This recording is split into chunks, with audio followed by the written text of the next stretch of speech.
mataas yung sexual attraction niya sa'yo, merong attraction, pero she doesn't feel safe around you, yun yung tinatawag nating bad boy.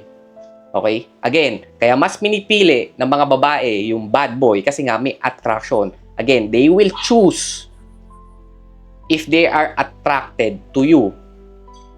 So that's why mas pinipili nila yung bad boy, ito, bad boy, kesa sa nice guy, kahit na si nice guy is safe and yung bad boy ay hindi, kahit alam nilang lolokohin sila, kahit alam nilang babaero yan. It's because attracted sila doon. Again, they want to choose.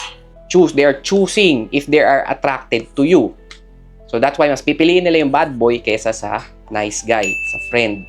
However, if hindi nila feel na safe sila, aalis lang din sila sa relationship. Kumbaga, pipiliin lang nila, tatry nila, ganyan, pero never sila magkakaroon ng good relationship. Kumbaga, you can't make a woman stay if di nila na-feel na secured sila sa'yo. Kaya, security is stay.